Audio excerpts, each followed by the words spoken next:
All right, let's talk about that invisible wall, that barrier that holds so many of us back, what we call the financial ceiling. Today, we're going to dig into why we get stuck right when we're about to succeed, and more importantly, how you can finally smash through it for good. Enough of almost. Seriously, let that sink in.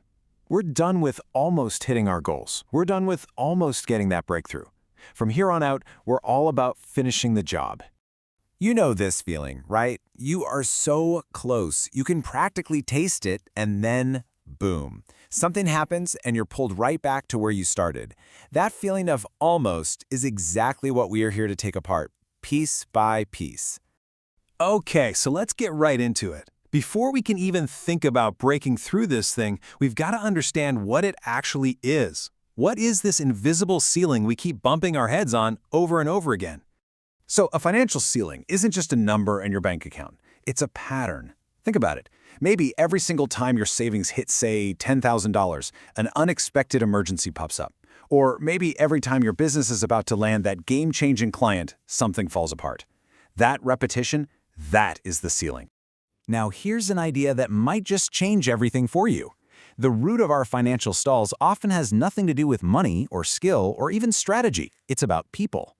Every delay in getting the results we want points to some kind of waiting game in our relationships. And this leads us to a pretty wild realization. What if all that self-sabotage, these problems that seem to come out of nowhere, aren't random at all? What if, on some level, they're actually useful? What if they're serving a hidden purpose we don't even know about? I mean, this is the big question, isn't it? We consciously want to succeed. We work our butts off for it. We dream about it. So why does it feel like there's another part of us pulling the emergency brake every time we get close? And here's the crazy answer. Your unconscious mind, it creates problems. It uses financial stress or career setbacks as a tool to control the people and situations in your life because in some weird, twisted way, it thinks it's protecting you. So you've got this internal battle raging. On the surface, consciously, you're fighting for more money, for freedom, for success. But deep down, your subconscious might be creating a financial mess because that mess is actually serving a deeper need, a need that has to do with the people in your life. And it really boils down to these 4 hidden reasons. A money problem could be a weird way to unite your family by giving them something to rally around. Or it could be a way to push away a partner you're afraid to commit to. It might even be a way to subconsciously punish a parent by failing, or to protect your spouse from feeling insecure if you became too successful. It's deep stuff. Okay, so now we get the why. We see the hidden motives. Now let's talk about the how. How do we go from just wanting something to actually getting it? Well, it turns out there's a very specific path we all have to walk. So the journey kicks off with will, the desire. But let's be honest, desire is cheap. Everybody wants something. The real game changer is step 2, decision. That's the commitment to actually do something. Only after you decide do you face the pre-falls.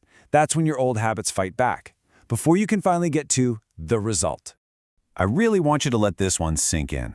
When you refuse to make a decision, your problems will happily make one for you. If you just hang out in that "I kinda want it" zone, life has a way of sending a much bigger, much more painful problem to force your hand. And here's what I hope is the most empowering thing you hear today. If you've been able to get to your financial ceiling, that means you already have the skills and the talent to break right through it. The barrier isn't your ability. It's about giving yourself permission to succeed. Okay, so let's get super practical. How do you actually break these patterns for good? Well, it happens in a really clear 3-phase process. So any pattern that you want to break has to show up at least 3 times. The first time, it's just so you can see it, so you become aware of it. You probably won't do anything about it.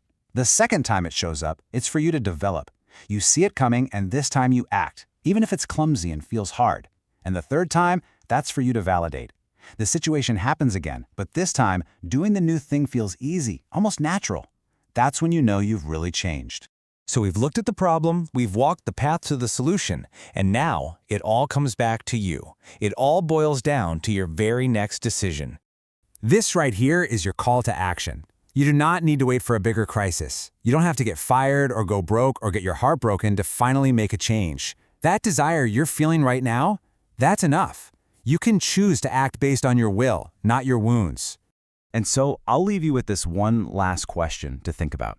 Every single day that you don't make a conscious choice to change, you're making an unconscious choice to let your old problems call the shots. How much longer are you going to let them run your life?